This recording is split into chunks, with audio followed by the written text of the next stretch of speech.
नमस्कार बंधुरा मनजाचा चैनेले आपनादेर सबाइके स्वागत। आमी पारमिता आजके आबारो एकटा नतून रेसिपि निये आपनादेर सामने चले एलाम, जा सबार अत्यंत प्रिय एकटा रेसिपि, बाच्चा बड़ो सबारই खूब पछंदेर। एटार नाम हच्छे चिली गार्लिक प्रन्स। तो এই চিলি গার্লিক প্রনসটা বানানোর জন্য প্রথমেই আমি প্রনসটাকে খুব ভালোভাবে ধুয়ে নিয়েছি এবং বেছে নিয়েছি, ধুয়ে রেখেছি এখানে। এবারে এর মধ্যে সমস্ত রকম ইনগ্রেডিয়েন্টস দিয়ে এটা মাখিয়ে নেব। তো প্রথমেই আমি দিচ্ছি এখানে দিয়ে দিলাম 1 টেবিলস্পুন জিঞ্জার গার্লিক পেস্ট। এবার দিয়ে দিলাম অল্প একটু নুন। এবার দিয়ে দিলাম অল্প একটু গোলমরিচ। এবার দিয়ে দিচ্ছি রেড চিলি পাউডার। এখানে আপনারা যদি আপনারা রেড চিলি পাউডার না দেন সেক্ষেত্রে আপনারা চিলি সসও দিতে পারেন, রেড চিলি সস এখানে ইউজ করতে পারেন। 1 টেবিলস্পুন দিয়ে দিলাম সিজওয়ান সস। এবার দিয়ে দিলাম একটা ডিম। এবার দিয়ে দেবো 1 টেবিলস্পুন ময়দা।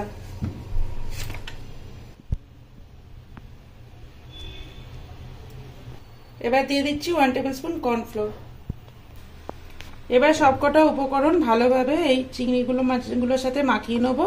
মাখিয়ে 10-15 মিনিট রেস্ট হতে দেবো। দেখুন সবকটা উপকরণ দিয়ে আমার মাখানো হয়ে গেছে। এবার এটা রেস্ট হতে দেবো। এখানে আমি কড়াইতে তেল গরম করতে বসিয়ে দিয়েছিলাম, তেলটা আমার গরম হয়ে গেছে। এবারে এক এক করে প্রনসগুলো এখানে আমি ভেজে নেব।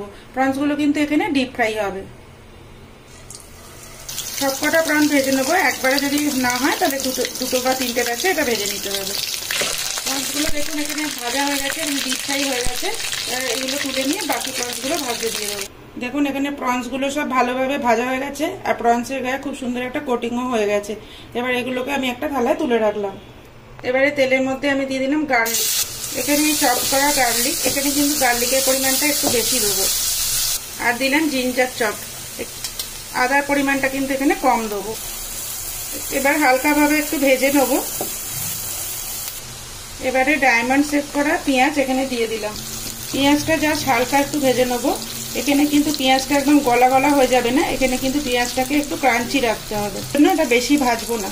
এবারে দিয়ে দিলাম ক্যাপসিকাম। এখানে আমি 3 ধরনের ক্যাপসিকাম ইউজ করেছি, লাল, হলুদ আর সবুজ। আপনাদের দেখতে ভালো লাগবে। রেস্টুরেন্টে কিন্তু এরকম 3 ধরনের ক্যাপসিকাম দিয়ে করে যাতে দেখতে সুন্দর লাগে। আপনাদের কাছে যদি না থাকে তাহলে আপনারা যে কোনো একটা দিয়ে ইউজ করতে পারেন। এবার দিয়ে দিলাম গ্রিন চিলি। এবার দিয়ে দিলাম 1 টেবিলস্পুন সিজওয়ান সস। দিয়ে দিলাম 1 টিস্পুন সোয়া সস, ডার্ক সোয়া সস দিলাম অল্প একটু ভিনিগার। এবারে দিয়ে দিচ্ছি জল। জল আমি এখানে খুব বেশি দেবো না, কারণ আমি এটা সেমি গ্রেভি করবো, বলতে গেলে গা মাখাই করবো। আর আপনারা যদি গ্রেভি চান তাহলে জলের পরিমাণটা বেশি করে দেবেন। এবার দিয়ে দিলাম পরিমাণ মতো নুন। এবার দিচ্ছি একটু টমেটো কেচাপ। দিয়ে দিচ্ছি একটু অল্প ব্ল্যাক পেপার। এবার দিয়ে দিচ্ছি চিলি সস। এবারে কিছুটা স্প্রিং অনিয়ন দিয়ে দিলাম। 1 টেবিলস্পুন কর্নফ্লোর জলে গুঁড়ো রেখেছিলাম, এটা দিয়ে দিলাম। এবার ভেজে রাখা প্রনসগুলো অ্যাড করে দেবো। Restaurant style chilli garlic prawn এখানে রেডি হয়ে গেছে। ওপর থেকে আমি একটু স্প্রিং অনিয়ন দিয়ে দিলাম আর একটু, দেখতে ভালো লাগবে, খেতেও একদম রেস্টুরেন্টের মতো লাগবে।